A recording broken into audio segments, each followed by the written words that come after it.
Do you remember? Can you still smell those cold winter mornings when the sun barely began to peek out from behind the wooden houses and smoke slowly rose from the chimneys? It was a different time. A time that remains in our hearts, but which seems so distant now.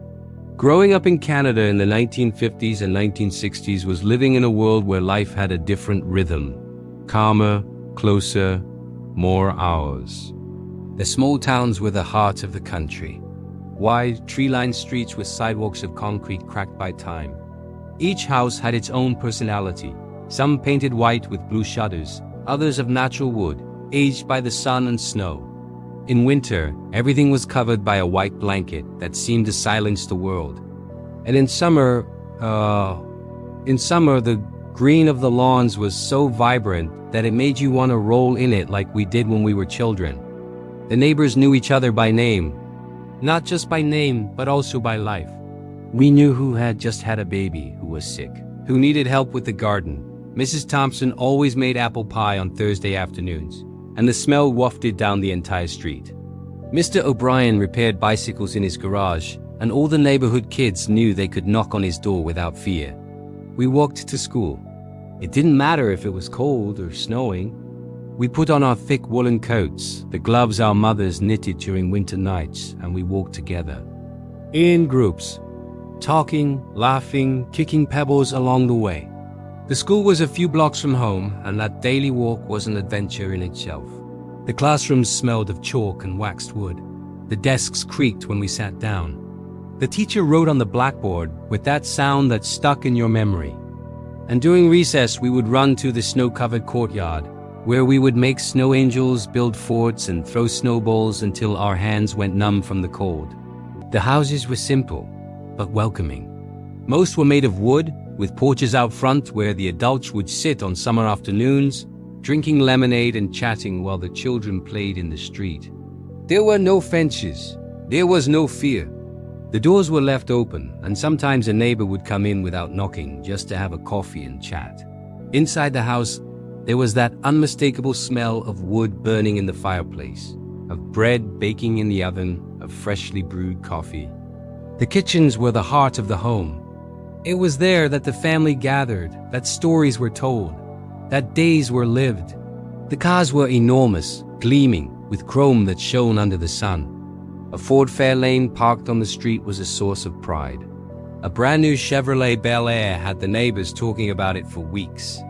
The children would run to see when someone arrived in a new car, touching the still warm hood, admiring every detail as if it were a work of art. On Sundays, many families washed the car together. It was a ritual. The father with the hose, the children helping with the cloths, the mother drying the windows. And then a drive through the city just to feel the wind on our faces and hear the engine purring. We played in the street until the sun went down. There were no video games, no cell phones. There was imagination, friendship, and freedom. We played soccer, flew kites, jumped rope, played hide and seek among the trees and parked cars. In winter, we made sled tracks on the hills and slid until our legs gave out. When Mom called from the door, "Dinner's ready," we'd run home, sweaty with red cheeks, tired but happy.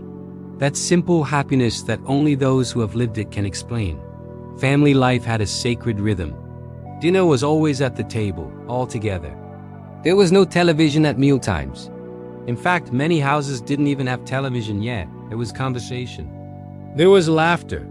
There was the radio playing in the background, bringing news and music that filled the nights. On Saturdays, we watched radio programs as a family. The children lay on the living room floor, near the heater, while the parents relaxed on the sofa. And when television started arriving in homes, it was an event. Neighbors came to watch together. Everyone crowded into the living room, marveling at those black and white images. The church was part of life, not just as a place of faith, but as the center of the community. It was where we met on Sundays, where we participated in bazaars, June festivals, and community dinners. Everyone contributed. Everyone cared. The city's festivals were eagerly awaited all year long. There were bands playing in the square, food stalls, children running around with cotton candy in their hands. Those days were etched in memory like faded yet still precious photographs. Life was simple. We didn't have much, but we had enough. We had security, we had trust, we had each other. And perhaps that's why, when we look back, we feel this tightness in our chest, this deep longing for a time that will never return. Things have changed, the world has changed, and perhaps it was necessary. But sometimes on quiet mornings or Sunday afternoons, when we look out the window and see the empty streets, the neighbors locked in their homes, the children trapped behind screens, we miss those days. Growing up in Canada in the 1950s and 1960s was a privilege we only understand now with the weight of years on our shoulders. It was living in a world that today seems like a dream, a story from a book, something too good to have been real. But it was real. We lived through it. And we carry those memories like treasures kept in our hearts, ready to be remembered. Whenever we close our eyes and return for a few seconds to those quiet streets, to those wooden houses, to that time that was ours. And as long as there is memory, those days will never be completely lost. If these memories touched your heart, share your own experiences from that time in the comments below. Let's keep these stories alive together. Thanks for watching, and don't forget to subscribe for more journeys back in time.